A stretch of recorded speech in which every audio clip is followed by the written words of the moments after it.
Pada tahun 1993, di depan sebuah toko elektronik di kawasan Glodok, Jakarta, terlihat antrean panjang. Mereka yang mengantre adalah para ibu rumah tangga dari kalangan menengah ke atas. Di tangan mereka, tergenggam harapan untuk membawa pulang sebuah penanak nasi dengan logo bunga sakura yang ikonik. Di masa itu, penanak nasi sakura bukan sekadar alat rumah tangga.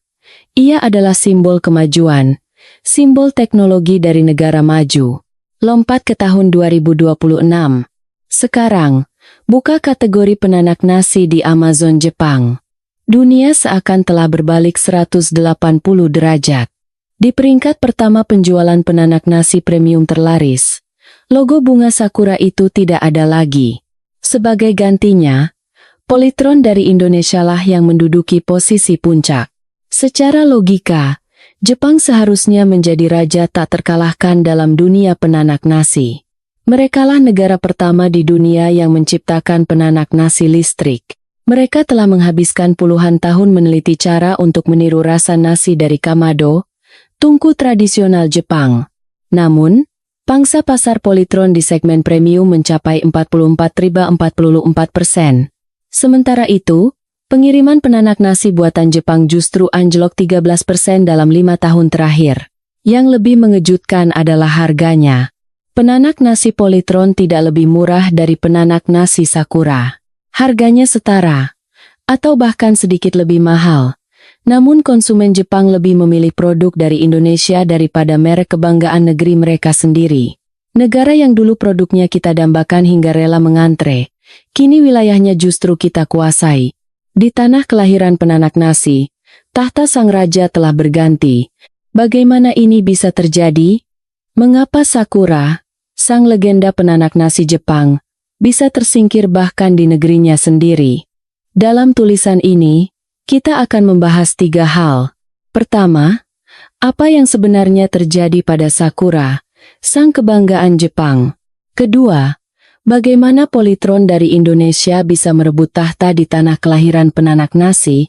Ketiga, pelajaran apa yang bisa kita petik dari drama perebutan tahta ini? Ini bukan sekadar persaingan penanak nasi. Ini adalah sebuah drama ekonomi yang menunjukkan bagaimana baju zirah gemerlap bernama tradisi bisa menjadi belenggu yang menghambat inovasi, dan bagaimana seorang penantang bisa merebut mahkota sang raja. Mari kita bedah ceritanya agar mudah dipahami. Mari kita luruskan satu hal.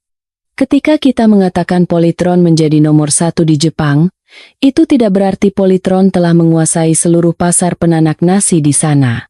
Jika dilihat dari total unit yang terjual dari penanak nasi kelas ekonomi seharga 20.000 yen hingga kelas premium merek Jepang seperti Sakura dan Tiger masih mendominasi, ketika orang Jepang membeli penanak nasi murah di toko elektronik lokal, mereka masih memilih merek yang sudah mereka kenal selama puluhan tahun. Kepercayaan yang dibangun selama bergenerasi tidak akan hilang begitu saja. Namun, ceritanya menjadi sangat berbeda ketika kita masuk ke pasar premium. Di pasar penanak nasi bertekanan canggih seharga 50.000 yen ke atas, model andalan Polytron, Nusantara Chef, menguasai 44,44% pangsa pasar dan menjadi juara di kategorinya. Ibaratnya seperti ini, di pasar mobil secara keseluruhan, mobil keluarga seperti Toyota Avanza tentu paling banyak terjual. Namun di pasar mobil mewah, merek yang menjadi rajanya sama sekali berbeda, bukan? Begitu pula dengan penanak nasi. Di pasar yang paling mahal dan paling canggih pasar mewah untuk penanak nasi Polytron dari Indonesia lah yang menjadi nomor 1, bukan dengan produk murah, tetapi dengan produk termahalnya. Ada satu hal lagi yang lebih penting, perubahan saluran penjualan. Dulu, orang Jepang pergi ke toko elektronik raksasa seperti Yodobashi Camera atau Big Camera untuk membeli penanak nasi. Di toko-toko ini, merek Jepang tentu saja mendapat tempat terbaik. Staf toko akan merekomendasikan merek lokal terlebih dahulu, dan tata letak pajangan pun didominasi oleh produk dalam negeri. Sangat sulit bagi merek asing untuk menembus benteng ini. Inilah yang disebut keuntungan sebagai tuan rumah. Namun, di tahun 2026, terutama setelah pandemi, generasi muda Jepang semakin banyak membeli penanak nasi melalui platform online seperti Amazon Japan dan Rakuten. Di dunia online, tidak ada rekomendasi staf toko, tidak ada posisi pajangan yang strategis. Hanya angka penjualan dan ulasan konsumen yang menentukan peringkat. Dan disinilah Polytron mendominasi peringkat teratas. Mari kita lihat lebih detail. Di kategori penanak nasi Amazon Japan, posisi nomor 1 diduduki oleh Polytron Nusantara Chef kapasitas 3 orang, dengan harga sekitar 35.000 yen. Kata kunci ulasan dari konsumen Jepang antara lain, nasi pulen yang sempurna, desainnya elegan, memasak lebih cepat. Di Rakuten, Polytron Master Chef kapasitas 6 orang, menempati posisi kedua dengan harga 48.000 yen. Kata kunci ulasannya, panduan suara sangat membantu, tutup bisa dibuka di tengah proses masak, mudah digunakan. Lalu, bagaimana dengan sang legenda? Sakura. Di toko offline Yodobashi, model andalannya, tarian api Enbudaki, berada di urutan ketiga dengan harga fantastis. 65.000 yen, hampir 2 kali lipat lebih mahal dari Polytron, tetapi di pasar online mereka justru tertinggal. Kesimpulannya, pasar penanak nasi Jepang kini terbelah menjadi 2 dunia. Di pasar offline kelas ekonomi, merek Jepang masih bertahan. Namun di pasar premium dan di platform online, Polytron telah mengukuhkan posisinya sebagai penguasa. Dan karena tren belanja terus bergeser ke arah online dan premium, kesenjangan ini kemungkinan besar akan semakin melebar. Sampai di sini saja ceritanya sudah luar biasa. Namun jika kita gali lebih dalam angkanya, akan lebih mengejutkan lagi. Angka tidak pernah berbohong. Pertama, kita lihat fondasi Polytron di dalam negeri. Polytron adalah pemegang tahta pasar penanak nasi di Indonesia selama 17 tahun berturut-turut, dengan pangsa pasar mencapai 70,75%. Artinya, 3 dari 4 penanak nasi di Indonesia adalah merek Polytron. Mengapa ini penting? Karena sebuah perusahaan hanya bisa sukses di luar negeri jika ia sudah menguasai halaman rumahnya sendiri. Pendapatan yang stabil dari pasar domestik memberikan keleluasaan untuk berinvestasi secara agresif di pasar luar negeri. Polytron datang ke Jepang dengan bekal benteng yang kokoh di Indonesia. Sebaliknya, pasar penanak nasi Jepang secara keseluruhan sedang menyusut. Data menunjukkan pengiriman penanak nasi domestik di Jepang turun 13% dalam 5 tahun terakhir. Jika dulu terjual 100 unit, kini hanya 87 unit. Kue pasarnya sendiri semakin mengecil. Ini seperti situasi di mana kue semakin kecil, tetapi banyak orang yang berebut untuk memakannya. Ketika kue masih besar, semua orang bisa kenyang.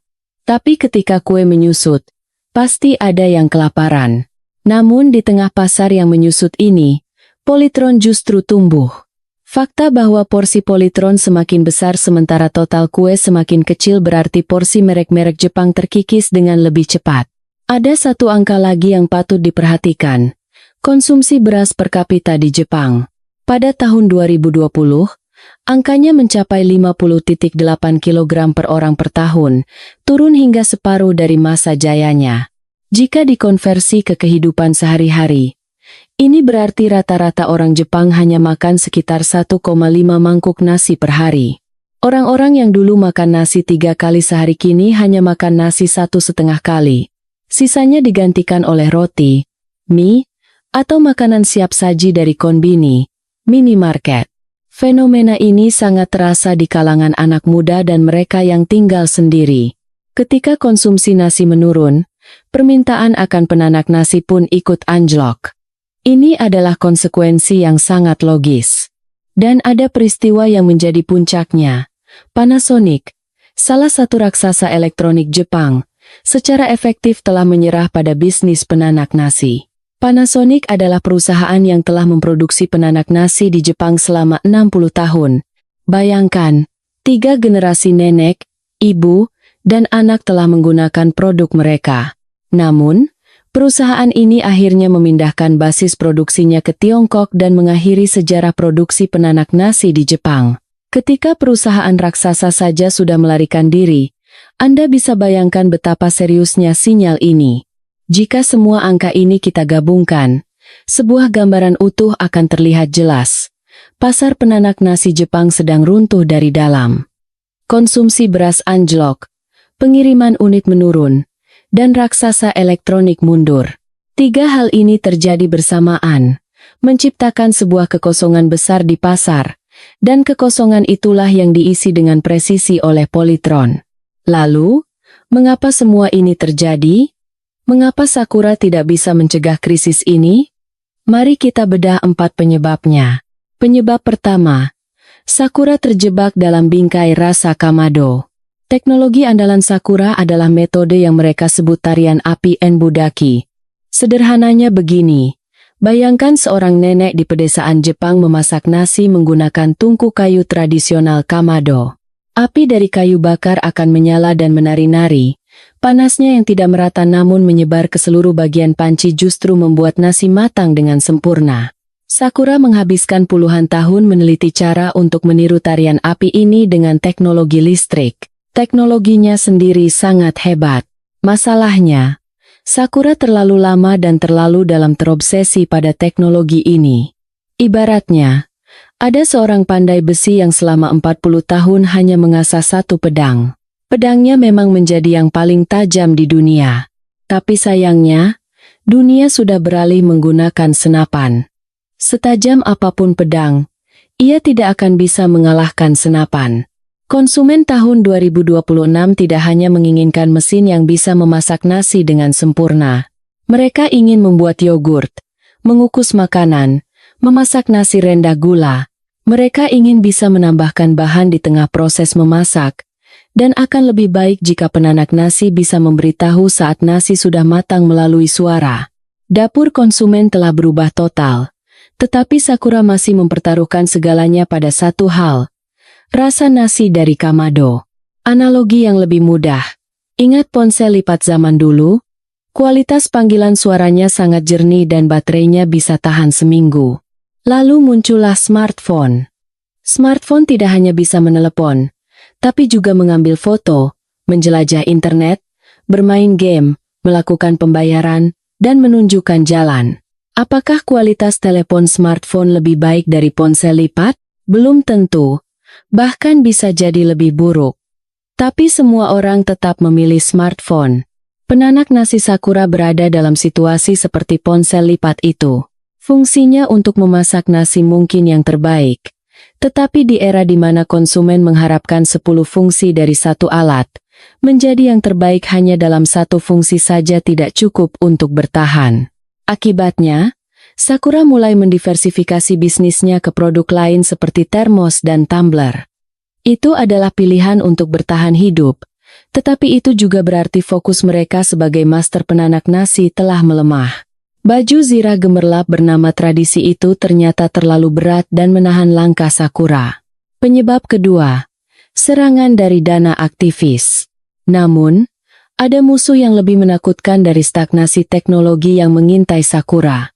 Penyebab kedua, dan yang paling tak terlihat, adalah serangan dari dana aktivis yang mengincar kendali manajemen.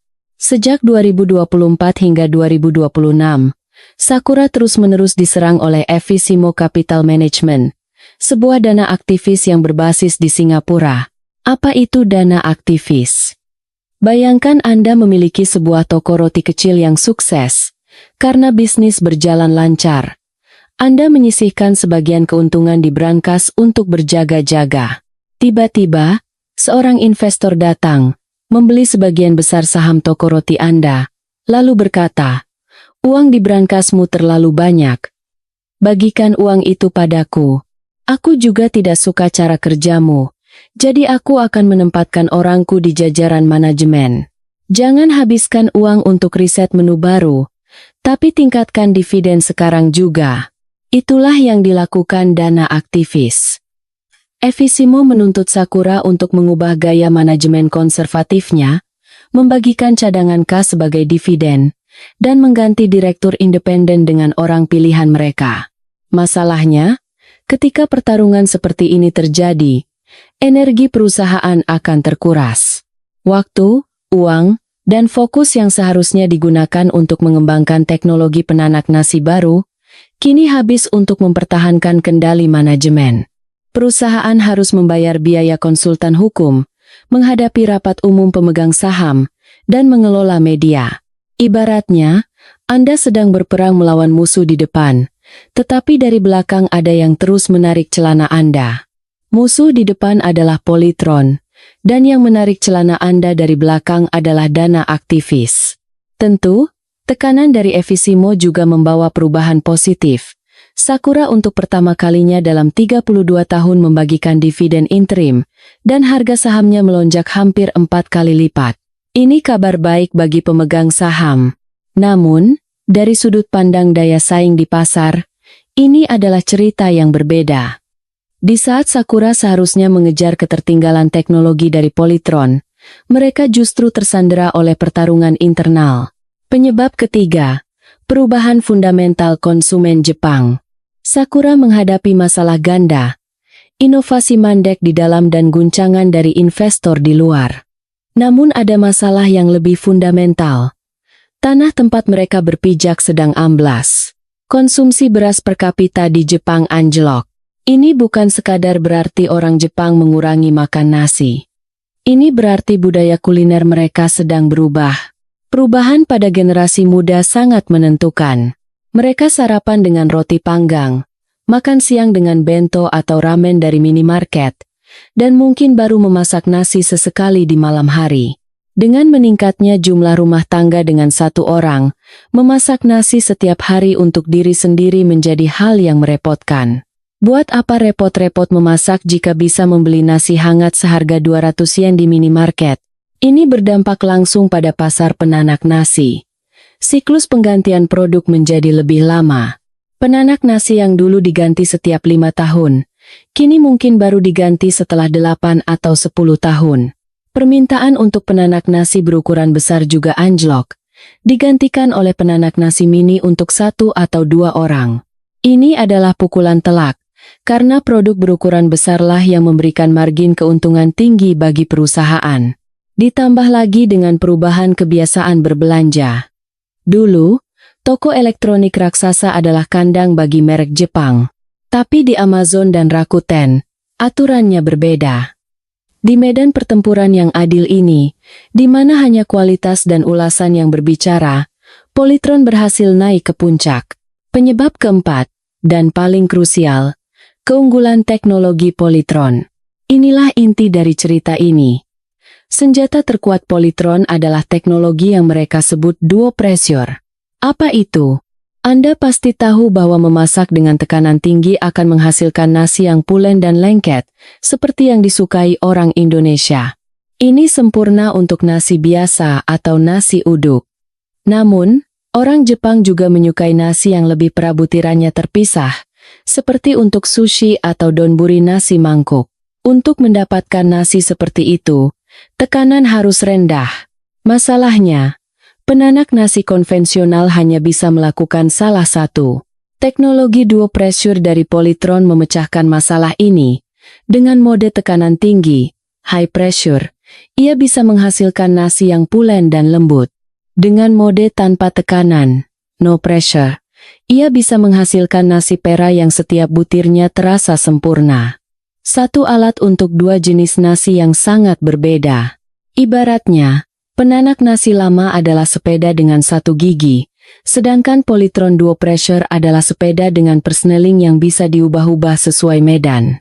Tidak hanya itu, Polytron menambahkan fitur silent steam. Salah satu kelemahan penanak nasi bertekanan adalah suaranya yang bising saat uap dikeluarkan. Polytron berhasil meredam suara ini secara drastis. Mengapa ini menjadi fitur andalan di Jepang? Pikirkan tentang budaya perumahan di sana. Dinding apartemen yang tipis, kepekaan terhadap suara tetangga, dan penghargaan tinggi terhadap ketenangan. Penanak nasi yang tidak berisik di pagi hari adalah sebuah terobosan. Dan strategi paling cerdas yang diterapkan Polytron, panduan suara dalam bahasa Jepang. Penanak nasi ini bisa berbicara, memasak sedang dimulai. Nasi akan segera matang, nasi lezat telah siap disajikan. Ini bukan sekadar fitur kemudahan, Ini adalah nilai jual yang luar biasa bagi populasi lansia di Jepang. Bagi para manula yang penglihatannya mulai menurun dan sulit membaca tulisan kecil di tombol, fitur suara ini sangat membantu. Terakhir, desain. Jujur saja, desain penanak nasi Jepang cenderung kaku dan ketinggalan zaman. Polytron membaliknya dengan mengusung konsep desain minimalis yang menjadikannya seperti bagian dari dekorasi interior dapur. Ini berhasil memikat hati generasi muda Jepang.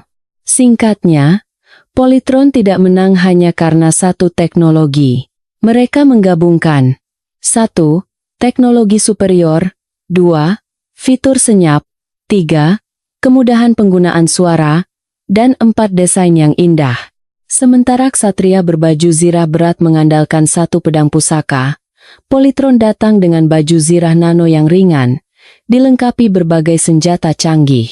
Hasilnya sudah bisa ditebak. Pelajaran dan pola berulang. Kisah ini mengingatkan kita pada krisis moneter tahun 1998 di Indonesia. Saat sebagian besar perusahaan mengetatkan ikat pinggang, Polytron dalam cerita ini justru mengambil langkah sebaliknya, berinvestasi besar-besaran dalam riset dan pemasaran. Ketika nilai tukar rupiah anjlok dan harga produk impor Jepang melambung tinggi, konsumen Indonesia mulai beralih ke merek lokal. Polytron memanfaatkan momen ini untuk merebut pasar domestik dan membangun fondasi yang kokoh. Pola ini tidak hanya terjadi pada penanak nasi. Lihatlah bagaimana startup digital Indonesia seperti Gojek dan Tokopedia menantang model global. Lihat bagaimana industri kreatif kita mulai diperhitungkan. Pola perebutan tahta ini selalu sama. Raksasa asing mendominasi pasar. Raksasa tersebut terlena oleh tradisi dan kejayaan masa lalu. Penantang lokal muncul dengan inovasi yang agresif. Kondisi pasar berubah, memperlihatkan kelemahan sang raksasa. Terjadilah perebutan tahta. Keberhasilan Polytron bukanlah kebetulan. Ini adalah buah dari investasi konsisten lebih dari 5% pendapatan untuk R&D selama puluhan tahun. Ini adalah hasil dari keberanian mengubah krisis menjadi peluang. Dan ini adalah bukti dari strategi lokalisasi yang brilian. Kemenangan tidak terjadi saat lawan terjatuh. Kemenangan terjadi saat kita berlari lebih cepat dari lawan. Polytron adalah buktinya. Apa pelajaran yang bisa kita bawa pulang? Bagi para pebisnis dan bagi bangsa Indonesia, ada pesan penting. Keberhasilan Polytron adalah sumber kebanggaan, namun juga sebuah peringatan. Sama seperti Polytron yang menantang Jepang, suatu saat nanti perusahaan dari negara lain bisa datang menantang kita di pasar kita sendiri dengan cara yang sama. Penantang hari ini bisa menjadi petahana di hari esok, dan saat itu terjadi, kita berisiko terjebak dalam baju zirah tradisi seperti Sakura. Inovasi tidak boleh berhenti, karena tahta akan selalu berganti. Ini bukan hanya cerita tentang penanak nasi. Ini adalah cerita tentang kita semua. Ketika kita merasa bangga dengan baju zirah tradisi dan pencapaian masa lalu, ada baiknya kita sesekali memeriksa bobotnya. Jangan-jangan, bobot itulah yang selama ini menahan langkah kita untuk berlari lebih kencang. Bagaimana pendapat Anda tentang drama perebutan tahta ini? Apakah Anda masih percaya bahwa merek asing selalu lebih unggul? Atau Anda yakin bahwa teknologi Indonesia sudah mampu bersaing, bahkan memimpin? Bagikan pendapat Anda di kolom komentar. Terima kasih telah membaca hingga akhir. Mari terus dukung produk-produk Indonesia agar semakin banyak cerita kebanggaan seperti ini yang bisa kita saksikan di panggung dunia. Maju terus, Indonesia!